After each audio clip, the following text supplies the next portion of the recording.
when we get to winners and losers, I want to talk a little bit about the game day environment at Ole Miss. That was a much, much different perspective than I have had in a really long time for an Ole Miss. I will be happy game. to chime in on that. There's a lot of good at Vaught Hemingway Stadium right now. And, I mean, rewind 5-10 years ago. You were saying the exact opposite thing. Yeah, and I don't even think you got to go back that far. Probably not. I think it's changed pretty dramatically in the last few years. So there are a lot of people that deserve credit for that. We'll talk more about that today, tomorrow. We got plenty of time for that. Do we want to go order of kickoff time of day, or do we just want to start with? You tell us. Let's start with the ranked team. Okay. Let's start with the ranked team. All right, so Ole Miss hosting Arkansas. It's been a series that has had its strange moments. I thought the vibe around campus and around the stadium was confident, one, but it was also a little chill. The people that were at the Ole Miss LSU game have talked to me and probably to you guys, and you've seen it online and all over the place. There was an edge that Saturday before LSU. People were into it. I mean, it was just electric. The feeling on campus, the feeling in the stadium, the game itself, the back and forth, all of those things. Great crowd, good energy, but a very different kind of energy on Saturday night. I thought Ole Miss played that way a little bit. Credit to Arkansas for creating a style of game that gave them a chance. We were reminded that KJ Jefferson has still got the ability to make some plays. He threw 2 really bad interceptions. Ole Miss, one of them was to seal the game. Another one, they capitalized with points off of it. But it was a very different type game. And like we're doing this up and down thing with the defense again, right? So bad against Georgia Tech, good against Alabama, bad against LSU. Defense is pretty good. Pretty good. Yeah, they controlled the line of scrimmage from the jump. Yeah, gave up less than 300 yards. I mean, there was nearly a game-changing play on Arkansas's first snap. Ole Miss got the ball first, as they always do. And Arkansas, that's not like some weird, like Ole Miss wins the toss, they take the ball, they lose the toss, everybody else defers, they get the ball. They just always have the ball first in the game. But Arkansas put the ball on the ground and nearly turned it over on their first offensive snap. That was a drive where Arkansas converted a 3rd and 20. Think there was a 3rd and 15 in there that they converted. One of those two was aided by an egregious pass interference call. It was really, really touchy.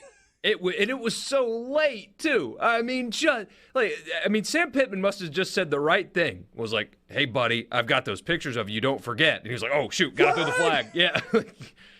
I even texted Hey Dad at that point. He's like, "Hey man, I'm up here," and I even said that was a bad call. I mean, unbelievable. But when I'm saying Ole Miss got screwed on a call, they got screwed on a call. But that drive, you're exactly right, because the whole game was like that, right? It was choppy. Everything, there was no rhythm whatsoever. That drive was choppy. It got aided by that bad PI call, and Arkansas it felt like they took forever, and they go in and score, and then Jackson Dart gets hurt on the second play, and clearly, I don't know if this makes sense or not, but it looked like he was uncomfortable throwing off of platform. Like he didn't trust his feet underneath his body to comfortably throw the football during that game. And I mean, there was the one penalty, the illegal forward pass where he ran past the line of scrimmage and threw the ball anyway. He doesn't do that if he's healthy. Little things like that. So quarterback gets hurt early. And what was it? 3 Ole Miss drives had successful first downs that got called back on penalty. And so, like, when the drives would start well, they got called back for whatever reason. You even had a couple of times in the game where the officials, like, stopped play to do nothing. Like, they just kind of stopped playing. We're like, wait, hold on. And then, oh, never mind, we're good, and played. So there was no rhythm or flow in that game at any point. It was almost it was uncomfortable watching the game. You kind of, like, I was yelling at the TV. I was like, let's go, guys. Like, play football. This is taking forever. It felt weird from the very beginning. Yeah, so Arkansas jumps out. Ole Miss goes 3-and-out on their first offensive possession, and it was the third down throw where Jackson Dart missed Dayton Wade, who was kind of on the deep crossing route that would have been a first down and would have kept it going. And maybe that was the first evidence of him being a little uncomfortable throwing the football. Arkansas gets it. They go 15 plays, 80 yards, 7 minutes and 46 seconds. I mean, that's a long drive in today's college football. They go up 7-0. Ole Miss answers with a field goal. Rebels get a touchdown on Quinshawn Judkins' 1-yard run on fourth down out of the Wildcat. Rebels take the lead 10-7. Dayton Wade catches a touchdown pass from Jackson Dart to make it 17-7. Arkansas kicks a 56-yard field goal that would have been good from 60-something. I mean, that ball was crushed by Arkansas's Yeah, catcher. it was. Made it 17-10. They kicked another field goal late third quarter, made it 17-13. Then Arkansas scores again on a 17-yard touchdown pass to, was it Trey Washington? It's not Trey. What was Washington's? It's Ty Washington. They call him Ties. Yeah, so yeah. Yeah, he had a really nice game. Number 8 kind of slid into that tight end spot. It's kind of a hybrid tight end. I thought he played really well for the Razorbacks. Arkansas was in front 20-17. So you're in the fourth quarter. Ole Miss is at home trailing once again, and it's not the first time that they've been in that position this year. And then Ole Miss went to work. Ulysses Bentley capped off a 12-play, 75-yard drive with a 7-yard touchdown run, 24-20. And then Caden Davis sealed it with a short field goal to make it 27-20. And look, it feels like there are times, and I can't even believe that, like, as a fan sitting in the stands, I had to say this. But when they didn't convert on third down, I was like, kick the field goal. Because it entered my mind, he might be thinking about going for it here. You have to make this a 7-point game. And even at a 7-point game, if Arkansas had driven down, you know what Sam Pittman was going to do. They were going to go for 2 and try and win it. As it was, though, Ole Miss able to hold on. They come up with the interception at the end. They get the defensive stop, and the Rebels win it 27-20 to go into their open week with a record of 5-1 overall and 2-1 in conference play. Let's talk more in detail about the game when we come back. So we can do micro and macro as it pertains to Ole Miss. Micro about the game on Saturday, a win over Arkansas. And then the macro is more about, okay, Ole Miss is at the halfway point. It was funny how Lane Kiffin's tune changed from pregame to postgame. Pregame, he talked about the open date coming up and really not liking where it fell on the schedule because Ole Miss was playing well and was on a winning streak.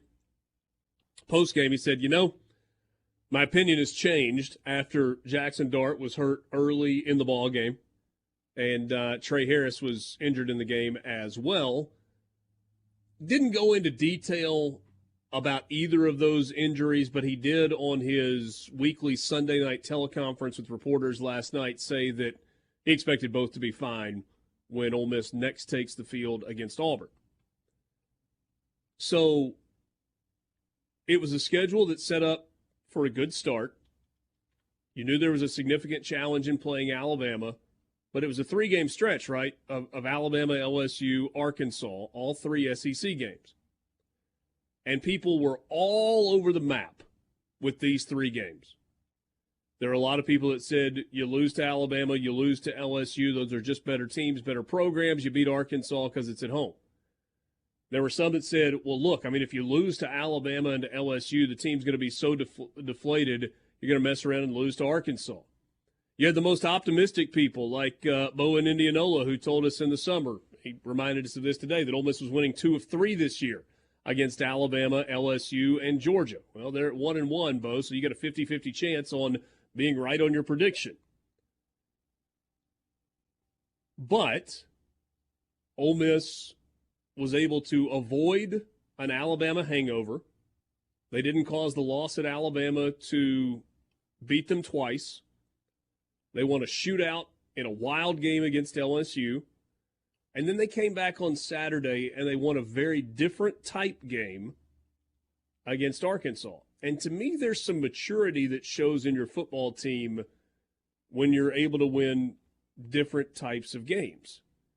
And Ole Miss now is set up to be a pretty significant favorite in its next 2 games. On the road against Auburn. Won't be easy for all the reasons you know. We'll do that next week.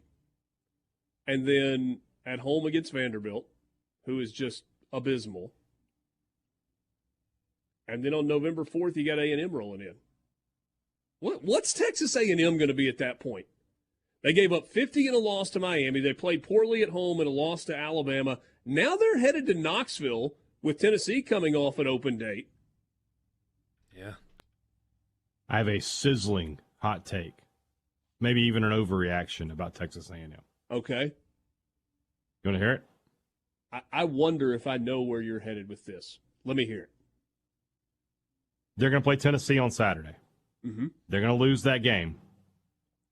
That's it for Jimbo Fisher. You think Tennessee? I think at 4-3, they decide he's not surviving the year. Let's go ahead and get ahead of it. If not, then a loss to Ole Miss and Oxford. Well, that was not where I thought the sizzle was going. Oh, I'm super sizzling. Surface of the sun. Let's go. That's a pretty hot take. So schedule-wise for A&M, it's at Tennessee. Then they get a home game against South Carolina. And then they go to Ole Miss. So I thought, by the way, an open date after their game at Tennessee, which maybe that's the reason that it makes more sense. I didn't even know that. I didn't know that, but I still think it. Now I really think it. See, I thought what you were going to say was, okay, they had the early loss to Miami, but it was non-conference. And then they lose to Alabama in a close one. Let's say they go to Knoxville and lose on Saturday. Your really, really expensive rosters give a darn is busted after that point. Mm-hmm. And they just kind of lay down. That could happen too. Truth of the matter is that defensive line is still good. That offense is pretty average, regardless of who's calling plays. There's a reason that Max Johnson wasn't the starting quarterback at the beginning of the year. But all of that's like over the course of the next month. Oh, hey, man. Even with you making that prediction, I would be shocked if they did that. I mean, if he loses to Tennessee, I think he's losing at least 2 more, right? He'll lose to Ole Miss, and then LSU. We'll see. I mean, at 7-5, he's gone, and we'll just all have to pay the gas prices on that. You may be right. All we can do is wait. All we can do is wait. But for Ole Miss, that's a really good football team. They're 5-1. They're only going to be an underdog one more time this year, and that's against Georgia. They have a great chance. I don't think they can win the West. I think Alabama is about to take off here, but they can be easily. I don't know the playoff bowls off the top of my head. I don't know if the Sugar Bowl is a playoff bowl or not. Is it not? Sugar Bowl's a playoff this year, so there's no Sugar Bowl. Then Orange, Peach, they're in that discussion right there. Orange, Peach, Cotton Fiesta, I think, are all on the table. Yeah. Right. Yeah, no, they're not on the table today. But if they were to win everything except the Georgia game. Yeah, they're in the oven. And the difference is they've been tested. That's the difference between this season and last season is at this point they've been tested. You know, they played poorly in Tuscaloosa. They woulda, coulda, shoulda, all that stuff. But, man, a sharper offensive performance, and they go win that game. They've been tested. You can't question the resume at this point for Ole Miss. They have not played a complete game. Not yet. You will say that. They have not played a game where they were great on offense and great on defense. If they play great offense, great defense, listen to me, Rebel fans, they could beat Georgia. Kentucky was Georgia's a really bad matchup for Kentucky. Now, they're really good. They're really good. That's a tall order. But that's way down the road. Right now, I mean, you knew this was the case, but shout out to Michael Katz for pulling the numbers. Ole Miss has scored more fourth-quarter points after 6 games this season than in all 13 games they played in 2022. And whoa, hold on a second. Hold on a second. I mean, congratulations for Michael Katz pulling the numbers. I guess he was listening to Sports Talk Mississippi after week 3 when we pointed out that they had scored more points in the fourth quarter than they did until the Arkansas game, which was week 11 last year. Okay, but anyway, I mean, point. No, I'm glad that he listens. Anyway, they are good in the fourth quarter. Borderline great in the fourth quarter. And it's on both sides. Defensively, their defensive line, people up until Saturday were like, they're not that good up front. And I don't know where that came from. Are they A&M, Alabama? No. But they were highly productive, and were productive again on Saturday. They rotate and play a bunch of guys on the defensive line, and they get better as the game goes on as a result. They ran for over 100 yards in the fourth quarter. So a sloppy, uncomfortable game where your quarterback's hurt and your best receiver's hurt, and they rattle off over 100 yards on the ground in the fourth quarter. It speaks to team leadership. It speaks to coaching. And a thing that only gets talked about in the summer, don't you have to give credit to strength and conditioning? Those coaches just nobody bigger, stronger, faster when you can point to it at the midway point of the year. But maybe there's something to that. They have been they were better than LSU in the fourth quarter. They were better than Arkansas in the fourth quarter. That's a real thing. That matters, and you can see that when they play. So Jackson Dart wasn't kidding after the Tulane game when he said 2022 team loses that game. 2022 Ole Miss loses Saturday night. 2022 Ole Miss loses to LSU. I'm glad it's not 2022 because that wouldn't be any fun. No. This is a little more fun. No. This is a little more